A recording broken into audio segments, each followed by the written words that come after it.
Bueno, el tema este del transporte en suspensión, digamos, una de las cosas que hace que la carga de sedimentos se mantenga en suspensión es justamente los efectos turbulentos, ¿sí? Que son estos que estamos viendo aquí, que hemos estudiado el año pasado en mecánica de los fluidos, digamos. Hay una velocidad media y alrededor de esa media existen fluctuaciones propias de la turbulencia del fluido. Cuanto más grandes o más diverjan estas de la velocidad media, digamos, más grandes son los efectos turbulentos. Esos efectos turbulentos lo que hacen es generar este tipo de vórtices que producen, digamos, o que mantienen las partículas muy finitas en suspensión. ¿Sí? Bueno, fíjense, esto es un perfil típico, en donde aquí tenemos toda la carga de fondo, que es un poco lo que hablamos de recién, ya sea por arrastre como por saltación, y la carga de lecho o de suspensión. Y luego tenemos la carga en suspensión propia de la carga de lavado, no de la de lecho, que tiene un perfil de este tipo, ¿sí? Donde aquí las partículas suspendidas son pocas y aumenta a medida que nos acercamos hacia el fondo. La integral de eso, multiplicada por la velocidad, me va a dar los caudales sólidos producto de la carga de suspensión. Estos son perfiles típicos este, de, de- de concentraciones de flujo, en donde los caudales sólidos, recuerden que venía dado por esta expresión, ya lo hemos visto, en donde el valor de A es un nivel de referencia o donde nosotros consideramos que se produce la separación entre la carga de lecho y la carga de suspensión, ¿sí? Para el flujo turbulento unidimensional, la ecuación de convección-difusión que gobierna estos tipos de procesos de concentración de sedimentos viene dada por esto, ¿no? En donde tenemos la velocidad por la concentración más un coeficiente de dispersión por la variación de la concentración con la profundidad igual a cero. Resolver esto significa resolver cómo varía la concentración en la profundidad del flujo. Bueno, una de las ecuaciones más famosas para la determinación de la distribución de la concentración de la carga de lavado es la ecuación de Rose, que viene dado por esto, ¿no? En donde la concentración en una distancia A del fondo, o sea, conocida la concentración en una distancia del fondo, que en la separación esa de la carga de fondo y la carga de lavado, permite conocer las concentraciones a distintas profundidades I. ¿Sí?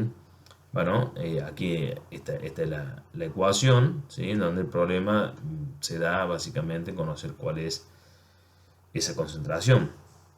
Entonces, bueno, García y Gary Parker en el 91 definieron una forma de resolverlo, que viene dada por estas expresiones de aquí, después te la estudien tranquilo, eh,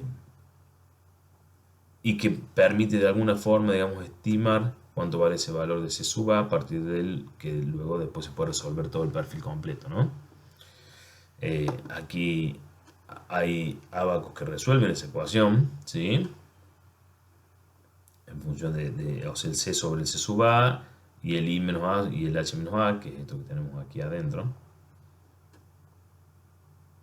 ¿Sí? Aquí está, por los distintos valores de Z.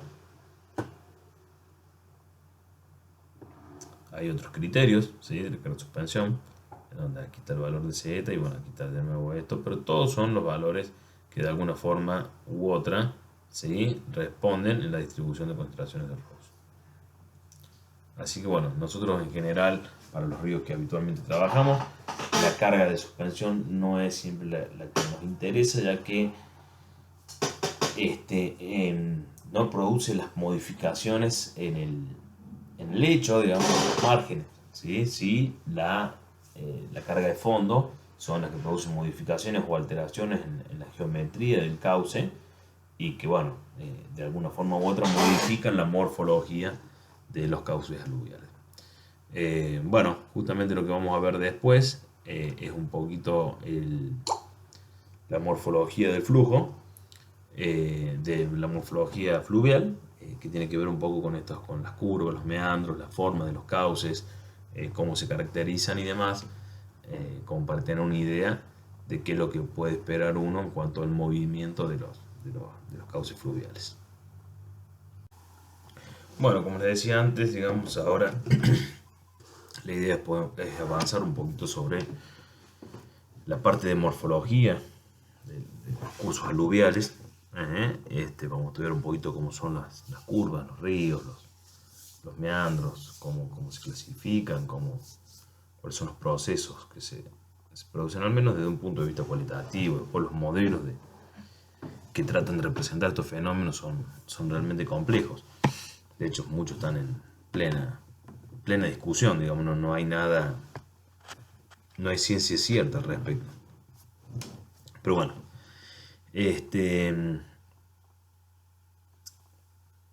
digamos, la idea es un poquito ver estas cosas, ¿no? Las propiedades morfométricas de las cuencas, los procesos fluviales, la clasificación de los ríos, las configuraciones planialtimétricas, las propiedades morfológicas de las secciones, el perfil longitudinal de los ríos, etcétera, etcétera. Eso es un poquito lo que vamos a tratar de ir viendo a lo largo de toda la clase esta.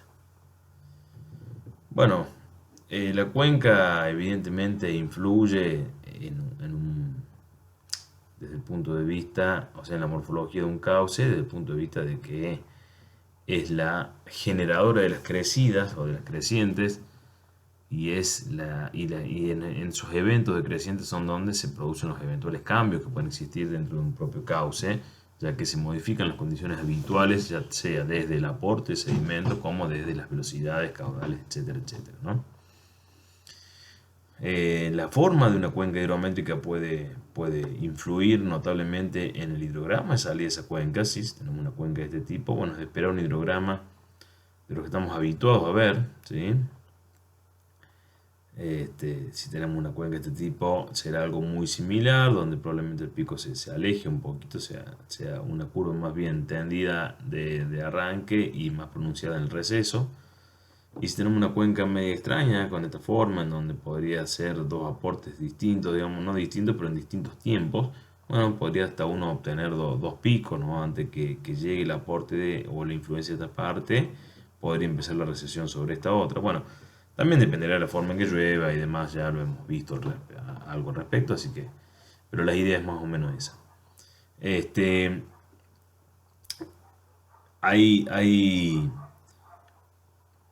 Estos son los parámetros, digamos, que uno debiera observar o comparar si lo que uno pretende es establecer una similitud geométrica entre dos cuencas o entre dos sistemas de drenaje. Esos son un poco los parámetros que uno debería ver y cuanto más razonables sean estas relaciones, o las relaciones de escala, digamos, los comportamientos podrán asimilarse, digamos, en forma escalada también. Esa es un poco la idea. La jerarquización de la red de drenaje, eso un poco también lo hemos visto también que había distintos criterios y eso tendrá que ver en definitiva con lo que uno puede esperar de este último cauce o de los anteriores, ¿sí? Tenemos los primeros cauces que son las vertientes o los cauces de orden 1, que luego pasan a ser 2, luego 3, luego 4, luego 5 finalmente. Recuerden ustedes que según este criterio que estamos viendo aquí, para que exista un orden 6 se deberían unir 2, 5, o sea que sería un criterio, o decir, bueno, deberíamos tener al menos el doble de área de drenaje, ¿no? Y bueno, obviamente todos sabemos que estos podrían ser las cuencas altas, los mayores pendientes, y aquí ya podríamos esperar con los órdenes de cauce 5, digamos, cauces mucho más anchos, con algunos meandros, con pendientes mucho más suaves, bueno, lo que hemos visto en los capítulos anteriores, ¿no? Estas son bueno, esta es otra, el mismo dibujo que vimos anterior, digamos, para otra situación. Aquí tenemos distintos tipos de redes de drenaje. Esta es una red de drenaje bien clásica, bien típica, pero bueno, hay distintas formas dependiendo de cómo es la cuenca. Estamos hablando de una cuenca montaña, una cuenca llanura, de una cuenca sobre un faldeo, sobre un valle. Bueno, hay muchas formas y cada una tendrá que verse en forma particular, ¿no? Desde, como les digo, desde redes de drenaje tan clásicas, tan típicas como esta, a redes de drenaje tan completas, no tan complejas, que para poder establecerlo primero tenemos que ir llenando ciertos reservorios naturales y estos reservorios comienzan a drenar hacia los otros. Bueno, son sistemas realmente complejos que se dan habitualmente en llanura o en la hidrología no clásica, ¿no? Los efectos de escala, eso un poco también lo habíamos visto allá en la primera parte del año, donde dependiendo la escala en la cual estemos trabajando o en la cual se ha relevado la información, tendremos seguramente una densidad de drenaje o una red de drenaje mucho más detallada o no, dependiendo de cuán relevante fue la información, ¿no? Hoy con los modelos digitales de elevación esto se resuelve bastante, pero bueno, no hay que perder de vista esto, ¿no? Si uno quiere ponerse en el detalle de la red de drenaje, de trabajar en escalas pequeñas, si quiere simplemente visualizar los cauces principales, bueno, podrá trabajar en una escala un poco más grande. Las leyes de drenaje, eh, bueno, aquí están los autores, fueron el general Horton y Hume, los más tarde, son leyes que relacionan de alguna forma este, algunas características de las cuencas con el orden de drenaje, ¿sí? Esto que están viendo ustedes aquí se ve graficado acá. Por ejemplo, el número de cauces, ¿sí? Que es el N sub U, sobre el orden de los cauces, viene dado por una relación lineal de este tipo, ¿no? Eh, en realidad, sí, perdón, una relación de este tipo. Este, lo mismo, el orden de los cauces está relacionado con la longitud media del cauce y el orden de los cauces también estará relacionado con el área de drenaje. Bueno, evidentemente es así, a medida que crece el orden, crece el área de drenaje, a medida que crece el orden deberemos o necesitaremos curso más largo y a medida que crece el orden necesitamos una mayor cantidad de cauces que efectivamente se logren combinar para llegar a un orden alto, ¿sí? Estas son un poco las leyes que rigen esas relaciones. Eh, bueno, aquí la zona, que también algo hemos visto, digamos, la parte de la zona alta o de la cuenca alta, donde se producen los procesos de erosivos, ¿sí? Donde se genera la producción de sedimento, producto de la erosión. Este, donde tenemos aquí en principio lo que se conoce como el cauce original, digamos, y que es lo que se espera más adelante, cuando ya se alcance el lecho rocoso, seguramente se frenan los procesos erosivos y bueno, en la zona en donde ya disminuyen las pendientes y se producen los sectores de degradación o de sedimentación, en donde los nuevos lechos de los cursos forman esta nueva, esta nueva línea y bueno, ahí se van generando aquí los valles aluvionales, ¿no? La deposición de los sedimentos aluvionales. Eh, Bueno, esto no. El tiempo este tiene que ver con un experimento, digamos, pero es la forma en que se activan los cauces. Digamos, comienza a llover, los primeros cauces que se activan son los primeros, pasa el tiempo y empieza a aumentar el drenaje, este, y empieza a completarse la red de drenaje hasta que llega a su desarrollo completo y a partir de allí no se modifica y si sigue lloviendo con la misma intensidad, digamos, el pico de silograma permanecería constante hasta que deje de llover y comience la curva de recesión producto de que se va drenando la cuenca, ¿no? Bueno, va el paso o lo que sigue ahora es la clasificación de los ríos, ¿sí? Lo vamos a ver en el video que sigue. Y bueno, tiene que ver cómo vamos a eh, clasificar, digamos, los distintos cursos aluviales en base a distintas características. Bueno, la clasificación de los ríos dentro de los procesos fluviales. Bueno, ¿cuáles son las escalas características, digamos, o la dimensión de un sistema fluvial? Bueno, está vinculado a una escala de 4 dimensiones, si se quiere ver así, el XZ, que es la escala geométrica, y luego una escala temporal, ¿sí? Este, las 3 dimensiones, ¿sí? La profundidad del flujo, la longitudinal y la lateral, y a su vez, digamos, una escala temporal que tiene que ver con el estadio en que se encuentra este curso de agua desde el momento que quizás se generó, digamos, cómo ha ido desarrollándose y si ya se encuentra o no en equilibrio. Un enfoque primario, rápidamente uno podría describir los ríos o clasificarlos en ríos rectilíneos, ríos mendriformes o ríos trenzados. Rápidamente sería una muy rápida clasificación, lo cual no quiere decir que entre esta clasificación y esta no exista nada y que dentro de esta propia o esta misma clasificación tampoco existen otras cosas. Digamos, este sería un enfoque muy, muy primario, pero válido al fin. Uno puede empezar a agregar cosas, ¿sí? En donde, por ejemplo, tenemos ríos derechos o rectos, o rectilíneos, ríos meandrosos y ríos con barras.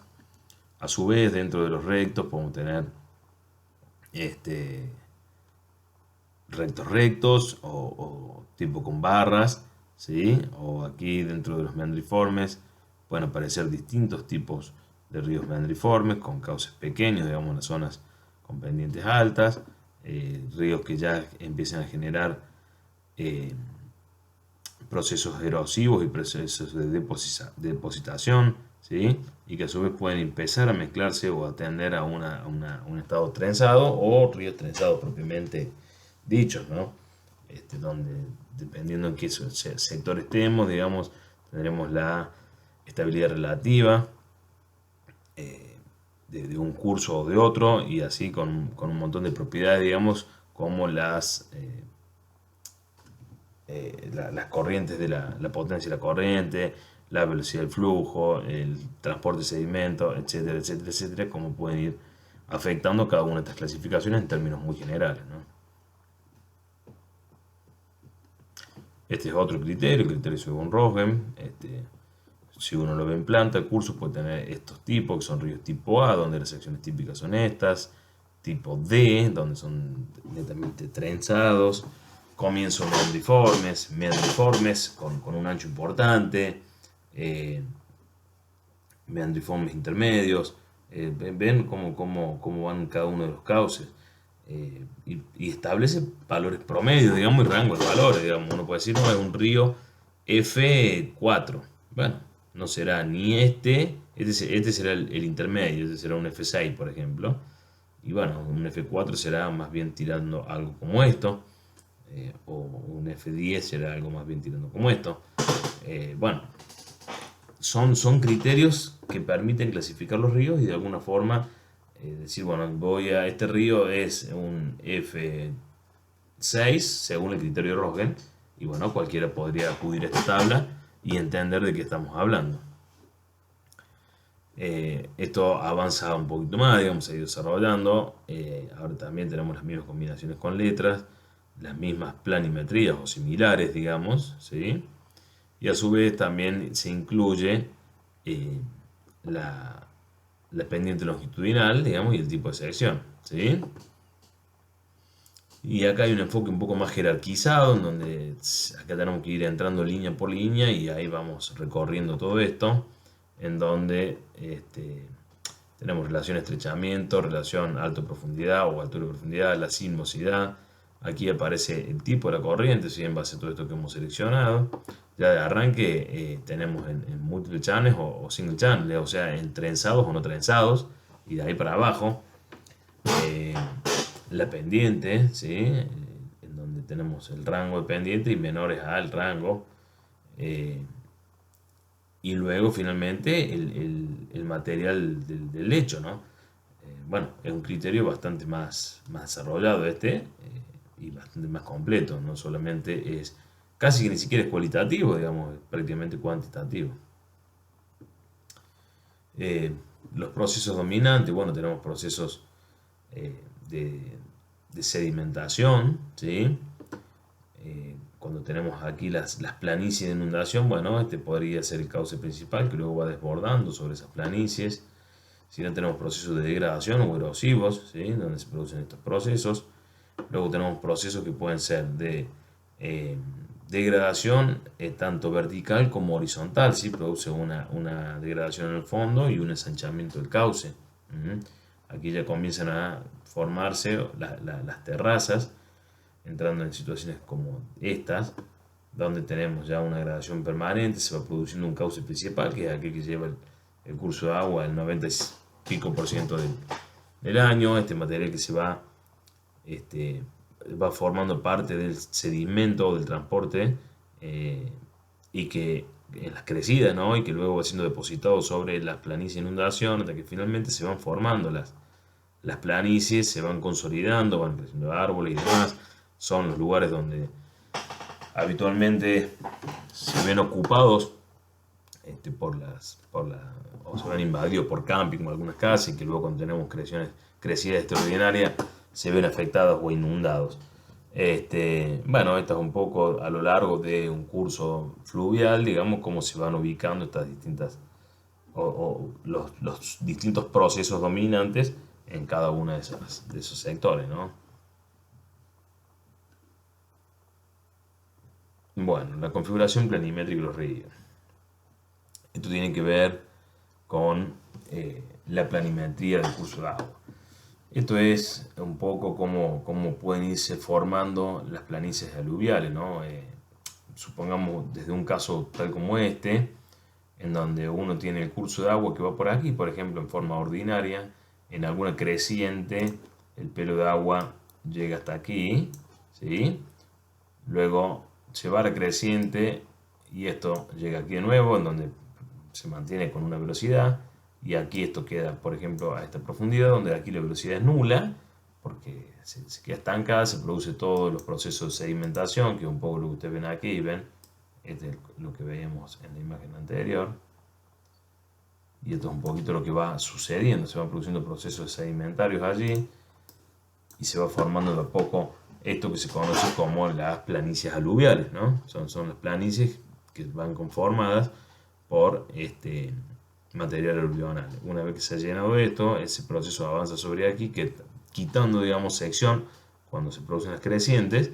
Entonces, al no existir esta sección cuando comienza a crecer el río, lo que hace es empezar a erosionar sobre esta margen, ¿sí? Desplazando el curso para allá.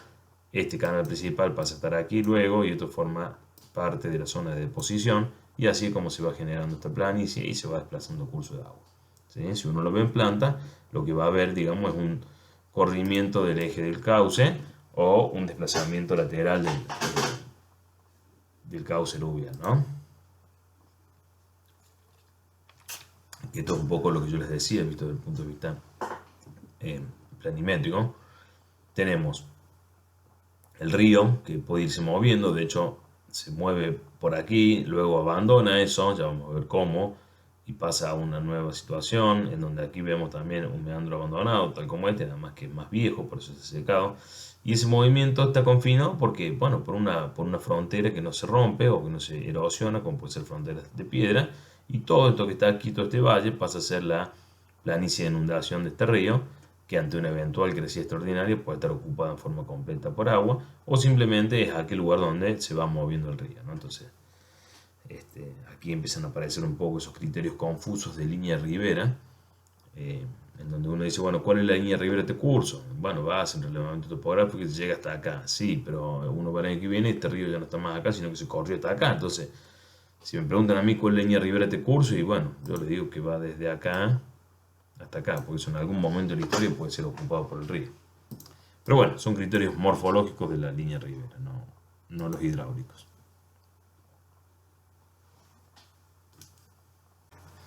Bueno, acá está un poquito lo que decíamos recién, ¿sí? Unas paredes o unos bordes rígidos y un río moviéndose dentro de esos bordes, en donde aquí, fíjense, hay vestigios del viejo curso. El mismo curso de agua va tomando este tipo de curvas que luego en alguna creciente o algo va generando el lado externo de este meandro, procesos erosivos, hasta llegar finalmente a una instancia en donde se produce el corte del meandro, este, formando un nuevo curso y abandonando esto que le llaman oxbow o cuerno de búfalo, digamos, que van quedando allí abandonados. Bueno,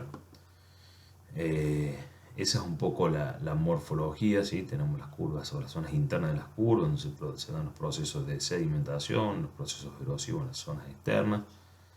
Y así es como el curso se va moviendo y va teniendo una morfología poco predecible, muy poco predecible,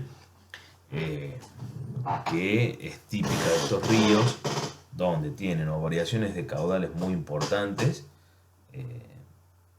o digamos donde no soportan la carga de sedimento, y bueno, dadas las pocas pendientes y la gran sedimentación que se genera producto de que tiene más aporte de lo que puede transportar, el curso va migrando permanentemente, ¿no?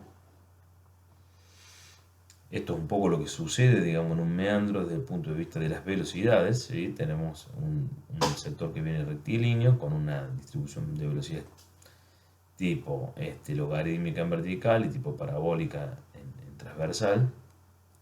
Cuando llega a la zona de la curva, bueno, las velocidades se recuestan, o el flujo principal se recuesta sobre la margen externa, produciendo las mayores velocidades allí y por lo tanto los mayores procesos erosivos.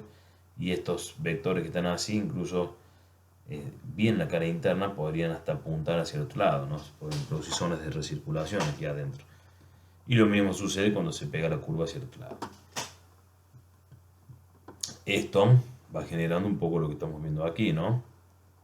Un curso fluido donde se transporta el sedimento y las zonas internas de las curvas donde se va produciendo la deposición, digamos, desde materiales bien finos, ya las afuera de la curva, donde aquí se producen las zonas de recirculación propiamente dicha, que yo digo, donde puede haber flujo girando permanentemente, y a medida que se va acercando a las zonas de mayores velocidades, digamos, el flujo comienza a ser un poco más, el flujo en el sedimento un poco más grueso, incluso hasta llegar a las zonas de coraza, donde ante ciertos eventos se lavan los finos, pero quedan los gruesos, y si no, en términos habituales, digamos, se va aumentando el depósito en esta zona y aquí se va erosionando, migrando para allá, digamos. Aquí se produce una reducción del ancho, por lo tanto un aumento de la velocidad importante. Muchas veces esta sección es insuficiente y lo que hace es ir generando procesos erosivos aquí para a los efectos de poder aumentar la sección. Este traslado de esta margen significa un proceso de deposición aquí, ¿sí?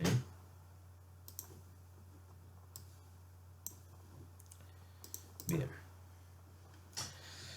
Bueno, esto es, digamos, una esquematización de algunas magnitudes, digamos, son términos comunes de la jerga, ¿sí? Cuando uno habla de el ángulo de desarrollo de una curva, del arco circular de la curva, de la longitud de la onda de esa curva, este, el punto de inflexión, bueno, el punto de apartamiento, punto, eh, la sección de la curva interior, etcétera, etcétera. Son terminologías que uno utiliza a la hora de describir algún tipo de característica de una curva.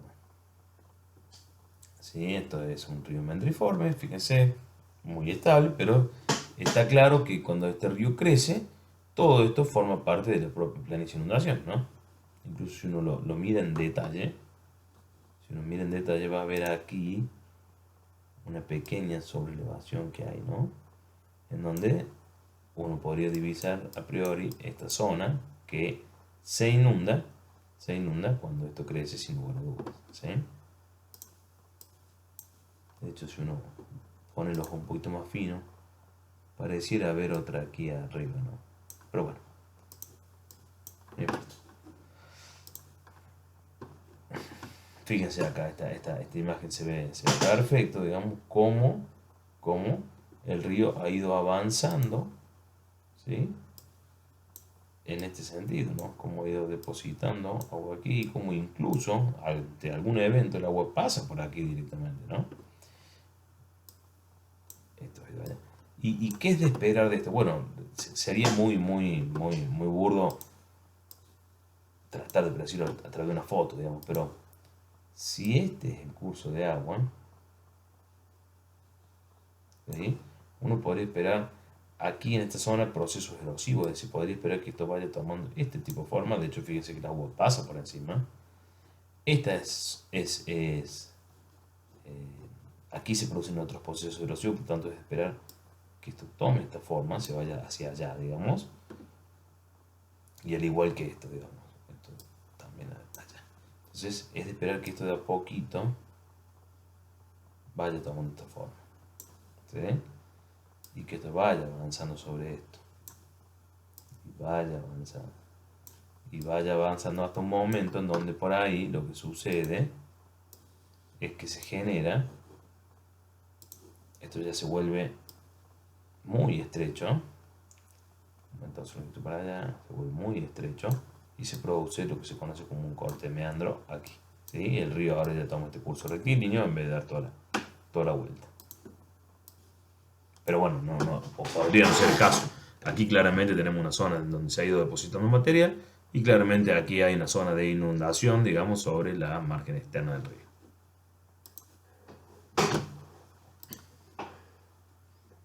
Fíjense, aquí más o menos sucede lo que venimos diciendo. Una planicie de inundación bien clara, bien clara, ¿sí? En donde esto se inunda. Y aquí, fíjense que acá aparece la margen y toda la zona donde se ha ido depositando el material, ¿sí? Entonces es de esperar que esto de a poquito vaya desapareciendo, ¿sí? El curso natural del río vaya tratando de tomar este lugar y esto se vaya consolidando cada vez más como planicie o como zona de sedimentación. ¿Sí? Esto sucede en todos los meandros, fíjense aquí también. Esta zona también.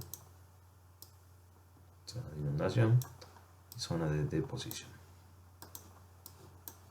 Aquí atrás también, etcétera, etcétera. Bueno, aquí más claro, yo no sé si no es una foto de este mismo río.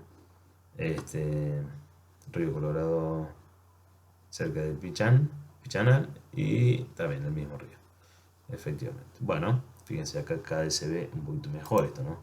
Fíjense la zona, fíjense que el monte está ahí y esta es una zona donde claramente es más joven, digamos, ¿no?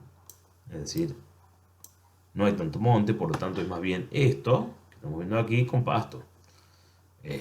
Y el río está tendiendo a avanzar sobre la zona externa de la curva esa.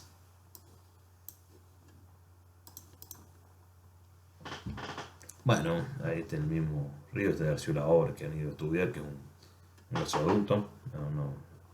No tiene mucho que ver con la morfología, más que sí poder decir lo siguiente, ¿no? Que quizás por eso viene. Fíjense, este es el gasoducto. Uno en algún momento tendría que poder estimar cuál es la erosión aquí, digamos, generalizada o ante una eventual crecida y cuál es la llanura de inundación. Fíjense, este es el cauce del río, el cauce ordinario, y fíjense dónde llega la llanura de inundación. Es decir, que si uno no prevé que todo esto va a inundarse, claramente va a cometer un error, ¿no?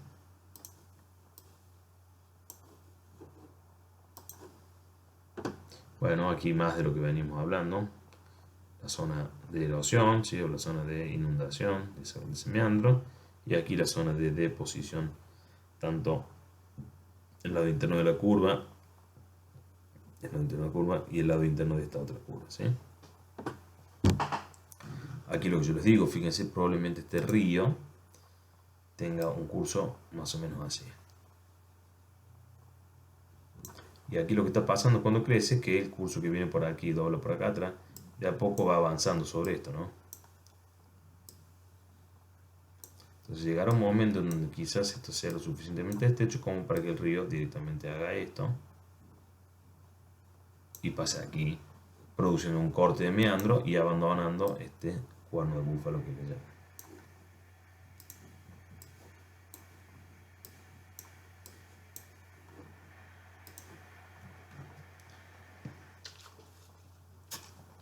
Aquí un poco acá se ve claramente lo que decimos. Si este es el punto A. Bueno, perdón, se me cortó el video. Esto es lo que veníamos diciendo, ¿sí? Este río que toma esta curva y esta otra empieza ante una eventual crecida o alguna situación extraña, genera un corte meandro aquí, genera un corte aquí también, genera un curso secundario del río como un curso principal. Y en definitiva lo que sucede aquí es esto, ¿no? Si el delta H entre A y B es de, por ejemplo, 10 metros, bueno, la pendiente entre A y B es 10 metros dividido toda esta longitud, que pueden ser los 48 kilómetros, esto que dice aquí. Cuando se produce el corte meandro y se abandona el cuerno búfalo el delta H entre A y B sigue siendo el mismo, sigue siendo esos 10 metros, nada más que ahora la longitud es de 9 kilómetros, no de 48, por lo tanto, prácticamente hemos triplicado, cuadruplicado, quintuplicado y casi sextuplicado la pendiente de ese tramo del río. Obviamente, ¿eso que va a generar? Bueno, que en todo este tramo la velocidad aumente claramente y va a hacer que la capacidad de transporte sea mayor, produciendo un proceso erosivo en esta parte que se va a ir retroalimentando hacia atrás, digamos, porque de algún lado va a necesitar sacar el material y bueno, eso puede traer consecuencias hasta algún punto donde se genere una producción o un aporte de material suficiente que satisfaga esa condición.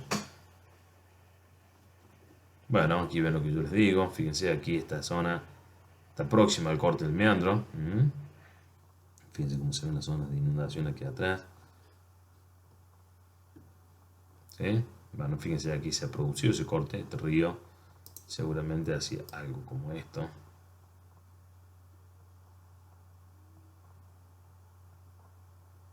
Habría que ver si hacía eso acá, digamos, o da otra curva. Pero claramente aquí se produjo la ruptura, ese meandro. Y se abandona y pasa de estar de esta posición a esta rápidamente. Ven cómo va moviéndose dentro de este ancho de planicie. Aquí está la montaña y estos bordes seguramente serán rígidos o de piedra que no se erosionan. Aquí lo mismo, fíjense aquí cómo se ha abandonado ese meandro, el curso de agua hacia esto, hacia esto, hacia esto, hacia esto. Aquí hubo un corte, aquí hubo otro corte. Fíjense aquí como tenemos toda esa zona de deposición de material. Entonces es de esperar que con el tiempo esto siga avanzando para aquí, siga avanzando, siga alargándose y esto empiece a avanzar sobre esto y a la salida de esta curva se vaya produciendo lo contrario hasta generar un nuevo corte de meandro aquí, ¿no? Digamos, el río, si por él fuese, me parece que iría derecho así.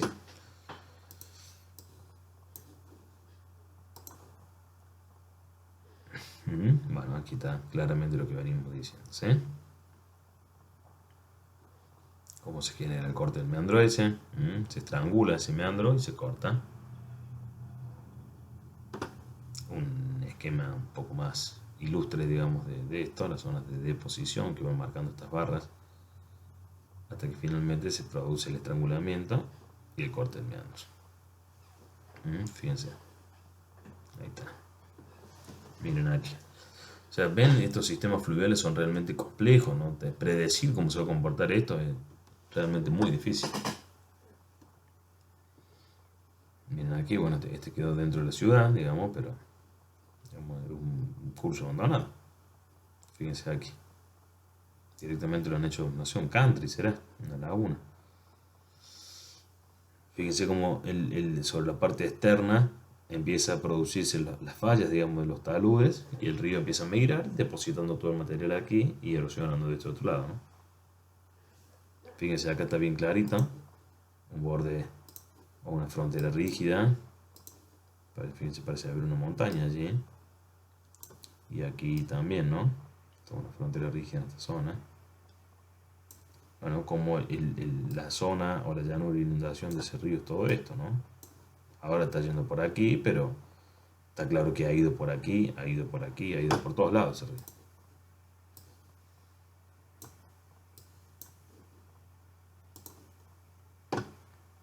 Bueno, en este caso un poquito más lo que venimos hablando.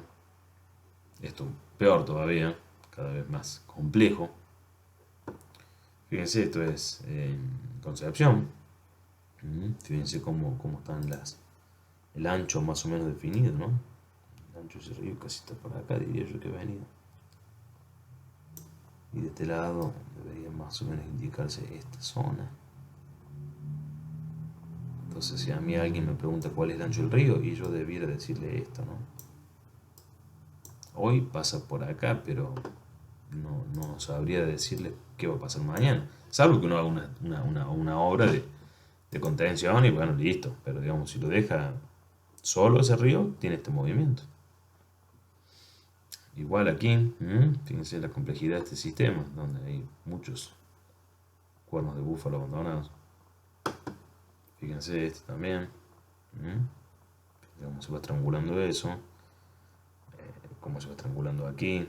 Va tratando de ir derecho, ¿no? De alguna forma ese río.